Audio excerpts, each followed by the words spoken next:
Bonjour à tous, je me réjouis de vous retrouver dans le podcast de la Voix de la Vente. Ce podcast qui va vous donner envie de mieux vendre en moins de 5 minutes. Aujourd'hui, je vous emmène au Maroc dans ce qu'on appelle un surf yoga camp. Au programme, surf le matin, yoga le soir. C'est dans un de ces endroits que ma femme et moi avons décidé de passer une semaine autour de la nouvelle année. La pratique du yoga m'est assez familière depuis quelque temps. En revanche, ma carrière de surfeur n'a jamais vraiment démarré. Je ne peux donc guère prétendre avoir quelque ambition dans le domaine. Un yoga surf camp possède 3 caractéristiques. La première, la population qui s'y rend n'a pas plus de 35 ans. La seconde, on partage les toilettes et les douches avec tout le monde. Et la troisième, on vit tous ensemble du matin jusqu'au soir. Bref, tout ce que des bientôt soixantenaires n'ont pas fait depuis bien des années. Changement d'environnement. Nous voilà catapultés dans un monde dans lequel nous n'avons pas les codes. Nos enfants ne nous les ont pas donnés, ou alors s'ils l'ont fait, nous n'avons pas retenu. Alors, qu'est-ce qu'on a fait? Rien de particulier. Nous nous sommes comportés tels que nous sommes. Nous avons parlé avec nos mots à nous. Nous avons raconté les anecdotes de notre époque. Nous avons participé à toutes les activités avec nos moyens à nous, avec ce que notre corps nous permettait de faire. Et qu'est-ce qui s'est passé? Eh bien, nous avons expérimenté tous ensemble avec les jeunes. Et nous avons échangé, et nous avons ri, et nous avons partagé des moments de vie sans prêter attention à nos différences. Bref, assez rapidement, nous avons fait partie du groupe.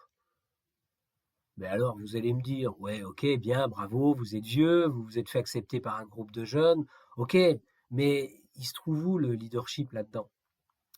J'y viens. 31 décembre, réveillon de la Saint-Sylvestre. Notre équipe de jeunes s'est attelée toute la journée pour trouver tout ce qu'il fallait pour faire la fête.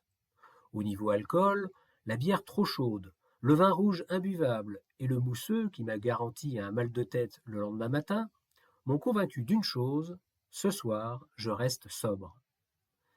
22 heures. L'alcool coule à flot. Des petits groupes se sont formés ça et là, où ça discute et ça rigole.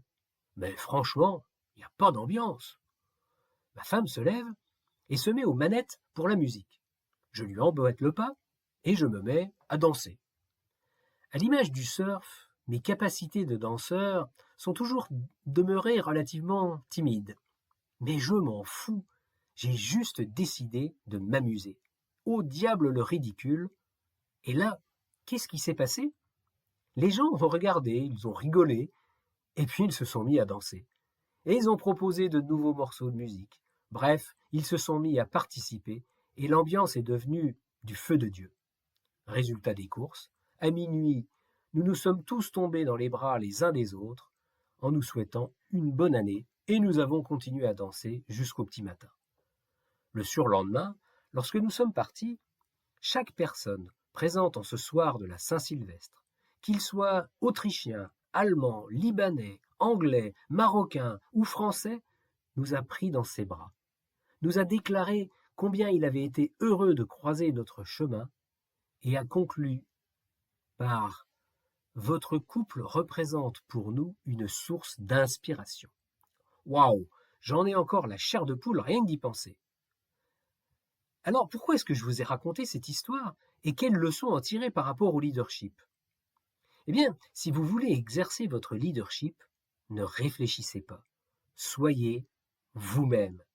Faites ce que vous pensez qu'il est bon de faire au moment où vous y pensez. Faites fi du ridicule. Et maintenant, à vous de travailler.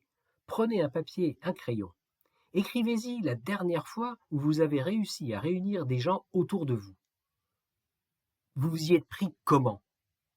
Voilà. Sur ce, je vous laisse et je vous dis à jeudi prochain. À bon entendeur. Salut!